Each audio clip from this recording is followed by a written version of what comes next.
Welcome, and thanks for joining us. My guest today is Srini Iyer, the Senior Vice President and Chief Technology Officer for the Health Group at Leidos. Srini, thanks for joining me. Thank you. Nice to be here, and I'm looking forward to our conversation today, Cloud. Looking forward to it as well. And so let's kind of narrow the aperture of what we're going to be talking about here, because cloud's obviously a huge subject. You know, when we're talking about federal healthcare and the agencies that manage that, there's a lot of considerations when it comes to hybrid cloud, when it comes to multi-cloud. What do they need to know when it comes to those two things, when it comes to their overall transformation goals and objectives? That's a great question. It's been more than 12 years since cloud first policy was enforced. We have come a long way since then. Especially from a healthcare perspective, we're changing how we deliver patient care to improve outcomes. Whether it's drug delivery, clinical care trials, care coordination, whether it's pharmaceutical, prescription refills, whether it is electronic health records, lab systems, radiology, basic, how we manage and operate and how we support our patient healthcare delivery system has changed significantly over the last few years.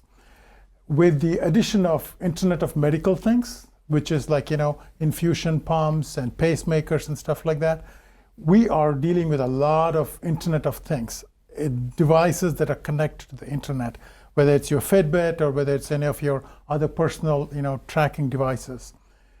On top of that, with COVID, our ability to reach out and have virtual telehealth conversations with physicians has gone up significantly. In the days past, it used to be just one-off here and there, remote healthcare, telehealth, but now it seems to be more or less mainstream.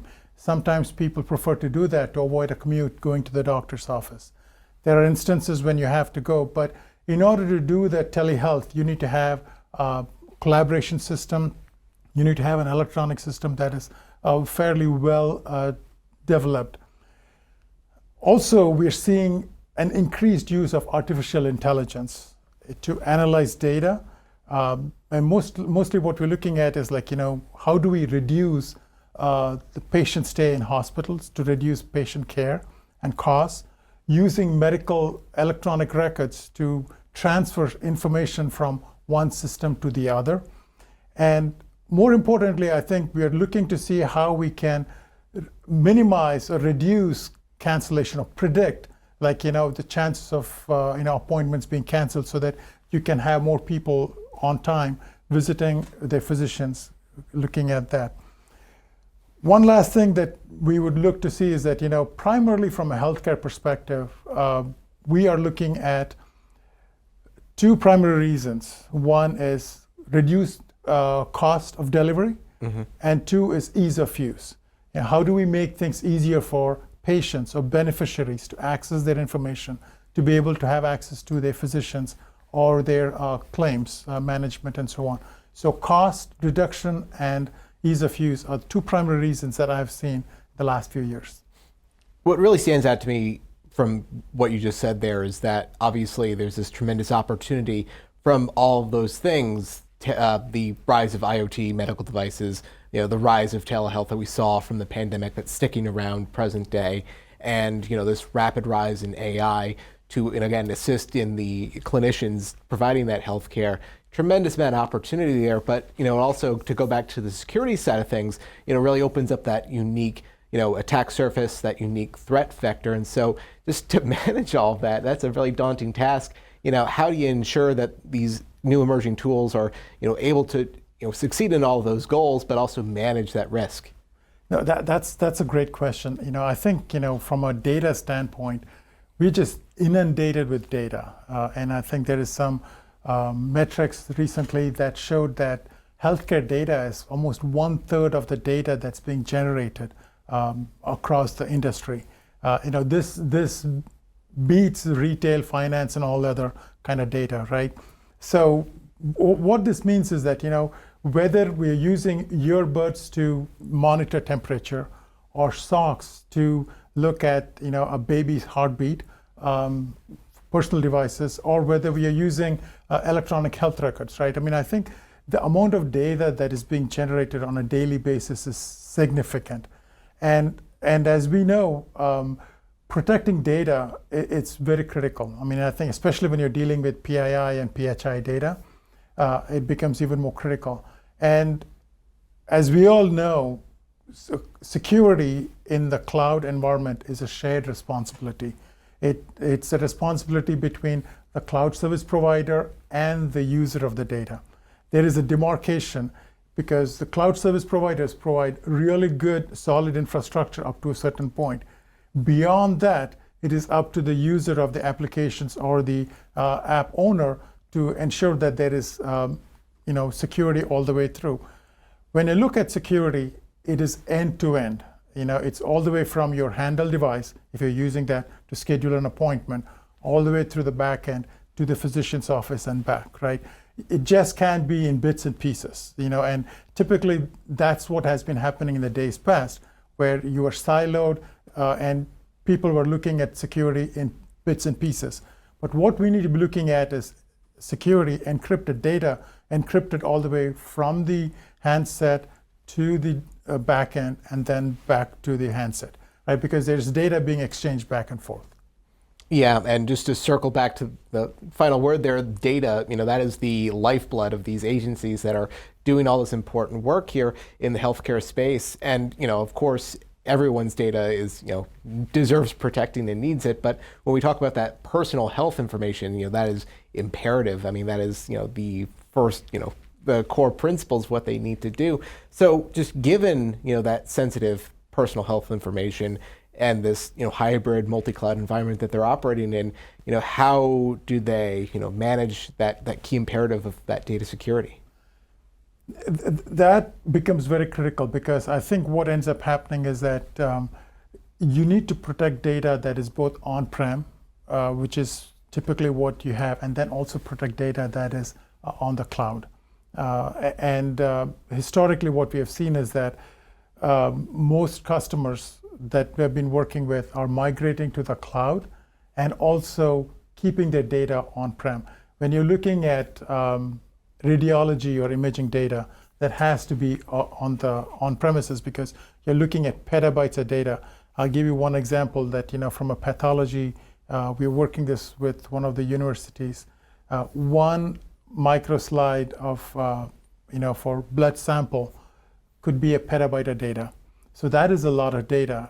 And so you can't move those back and forth from the cloud and back. So what we're seeing is a hybrid approach of having data both on-prem and in cloud and looking to see how we can protect that across the board. Yeah, and I guess the scale of things is really worth driving home there too, that I think as far as, sectors out there, healthcare, these petabyte, Right. We're talking, in the petabytes, we're talking, really huge amounts of data that need to be, stored in the cloud, on-prem, like you said. It's got to be a hybrid of those two. So just in terms of those unique considerations and in terms of, managing those assets, what are some considerations that agencies need to make here? So there's a couple of things here. I think, I'll give you some data points here, which to me, when I was looking at it, was like, an eye-opener in the sense that, a typical employee in an enterprise uses about 30 cloud-based services any given day. And a typical department has around 40 different tools that they use. You can just do a math there and see that can just add up significantly. So what we are seeing is what I'm calling cloud sprawl, which is since the barrier of entry to use a cloud service is very low, almost anybody can go and get access to it. That is becoming a nightmare for the CIOs from an enterprise standpoint. Between a cloud sprawl and shadow IT, it kind of drives it keeps them busy a lot of time because, I think you're dealing with multiple different cloud entities. You're trying to bring that all in, rope them in, making sure that you're looking at it. The key thing here to prevent something like this is that we have to do two things. One is visibility. Mm-hmm. Visibility, when I say that it's, like a single pane of glass view, not just with one enterprise, but with one cloud service provider, but across cloud service providers.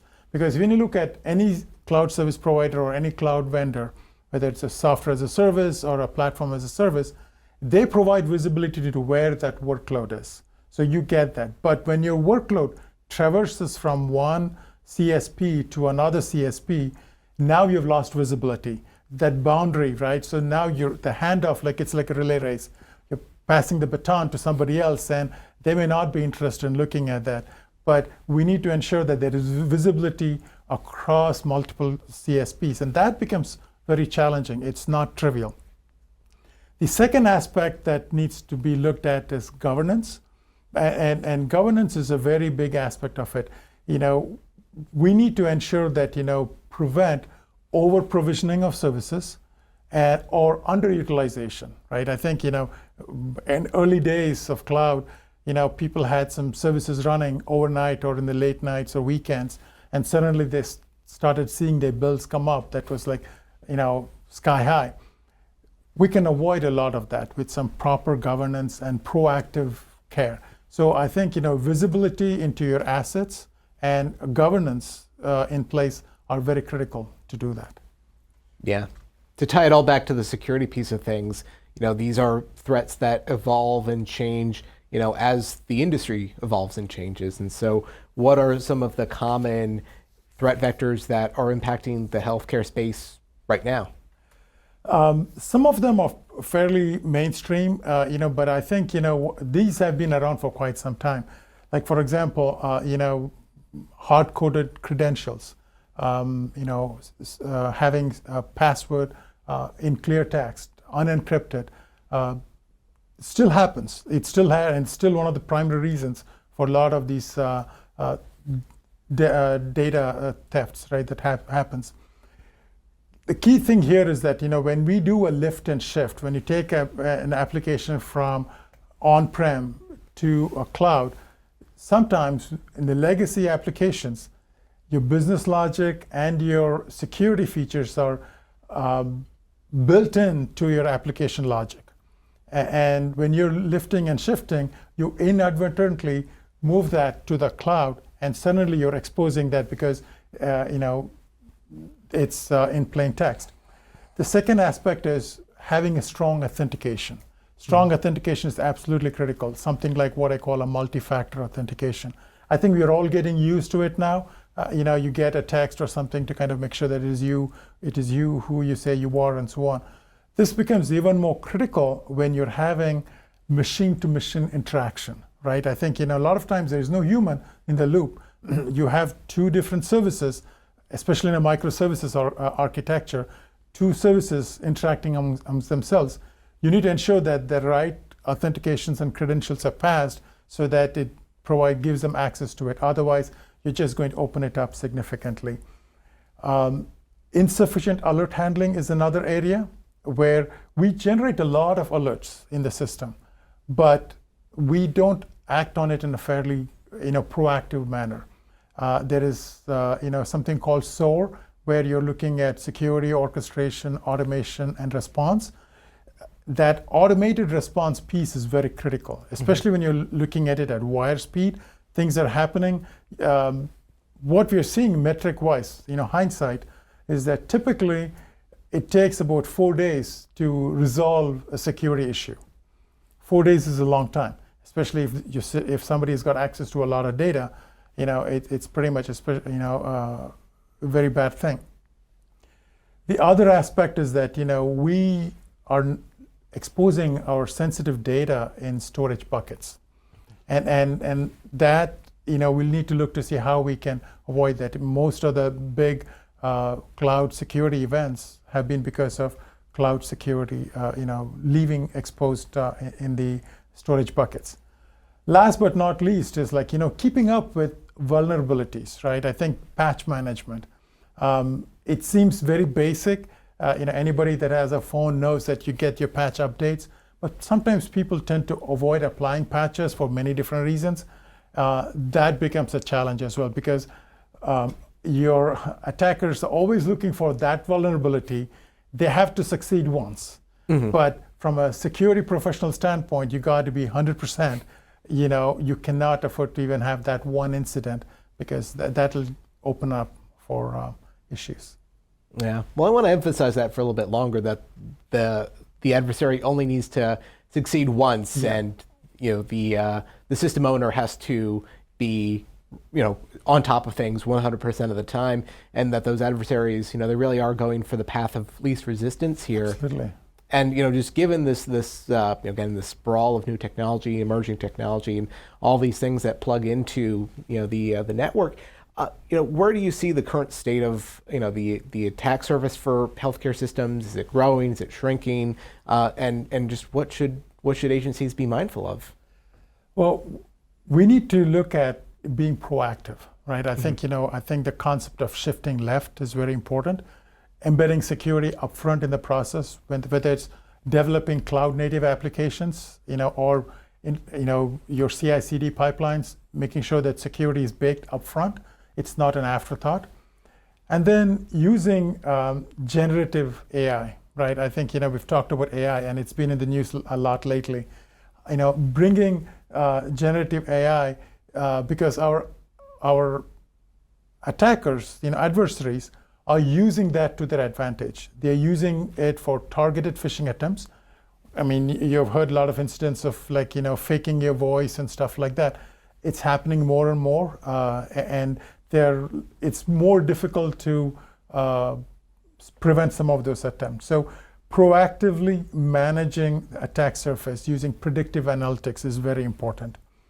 Then looking at another big area that we should be looking at is implementing zero trust architecture. Zero trust has been around for a couple of years now, since a mandate came out, executive order from the president. Zero trust, I've had a lot of experience with that, in the sense that in a prior, one of the enterprises that I was working with, we implemented zero trust. It worked very well on-prem. But it blocked us out completely from cloud access. So we couldn't get any data on the cloud or get cloud access. So zero trust is not a silver bullet, in the sense that there's not a single product or solution that you can put on an enterprise and say, like, I'm now golden. That's not going to happen. It is a process. It's an approach. It's a culture. You're going to use the philosophy of least, assume that nobody has access to zero trust, right? Mm-hmm. Assume no trust with them. So your application's users can get locked out if you don't implement it properly. But zero trust is very critical, because I think as we start maturing our thought processes and how we go about implementing, I think that's going to be really big. What we have done is that we have been doing a lot of zero trust assessments with our customers, trying to see where they are in the maturity cycle, and looking to see where the gaps are, and start looking to see how can we apply and fill those gaps. Because almost all customers, like I said earlier, right, there's a lot of tools that is in the hands of our enterprise CIOs, so they have those tools. How do you take advantage of those tools to fill those gaps from a zero trust standpoint? So I think that is very critical. The third aspect is, we talked about visibility earlier. Again, getting visibility and maintaining visibility of the workloads is very important. The reason I say that is, again, going back to my artificial intelligence or machine learning example that I gave earlier. We should be able to develop AI in one CSP based on cost factors or different other criteria that you have, move the deployment to another area, or do the training in another CSP. So we should have the flexibility to move workloads across workloads depending on the need of where we think that workload is best suited to run, and best suited from a cost and performance standpoint. So that visibility becomes even more challenging, because you're not just going to do it all in one single location. You may be moving things around to the advantage, taking advantage of the flexibility and elasticity that the cloud offers. Last but not least, all else fails, you need to have an incident response plan. we need to be able to respond in a fairly reasonable amount of time. We just can't wait for days or weeks, because typically, we don't realize that there is an attack vector in our system till it's a few weeks in. So we need to be proactive, looking to see how do we respond and how do we act on it. Yeah. Well, if nothing else, I think one of the huge takeaways from this conversation is just the many considerations that agencies need to keep in mind when they are trying to do this healthcare work and do it securely. Looking forward, what are some of the top priorities that you see that agencies should be aware of when it comes to cloud security? I think, it's a multifaceted approach, right? I think, the old adage that, perimeter-based security, was what we were doing for a long time, defense in depth and everything. That may not be valid anymore. There's a new paradigm where perimeter is like, all over the place, right? So bringing in zero trust is very important. And then looking for visibility into assets, making sure that we know exactly what it is that we need to be, where the workloads are, how do we protect it. Half the time, most of the enterprises I work with don't have a clear view of their assets. So getting to know that is very important. Then simple things like multi-factor authentication, implementing that could make it even more harder for the attacker to come and get into it, right? So those are some of those things that you can do, very basic things to, prevent some of your adversaries from getting in and doing causing any damage, especially when you're talking about healthcare data which we all generate. We contribute voluntarily in many cases. In some cases, we don't want others to know what it is that we have, right? That's why we have the PHI data. Yeah. Well, can you speak briefly to the idea of this change management for the workforce for these agencies? Because when I hear things like generative AI, kicking phishing attempts into hyperdrive, and these are things that I think a lot of frontline employees might not be aware of, or just hearing that that sends them into a little bit of unease. Right. So just tell me a little bit about that. You mentioned how we're all getting on board with the multi-factor authentication, but what are some things that managers and supervisors need to tell their employees that they need to get on board with this idea of hardening their defenses? So that's a great question, right? I think one takeaway I will leave behind is that AI is here to stay. It is going to change how we do business on a day-to-day basis, whether we like it or not. So organizational change management, as you brought up, is extremely critical. Getting your workforce trained, upskilling your workforce is a big part of that. And I'll give you one example. We are working with one agency where we are doing some, critical care coordination for the rural population. And we get a lot of data, and we are using, NLP to look to see like how can you reduce the amount of documents that somebody has to go through, because everybody's time constrained. You don't want them going through, volumes and volumes of data. But getting to that right amount at the right time is very important. So from an organizational standpoint, both from a caregiver and a patient or a beneficiary, AI is here, and generative AI especially is going to change how we're going to do things.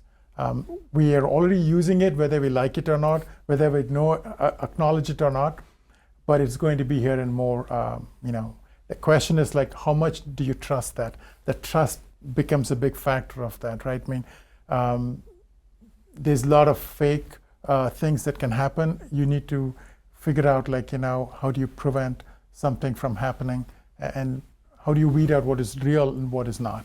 And that is going to take some time. We are still in our infancy. We are in our crawl phase, right? I think, and it's been exploding in the last few months.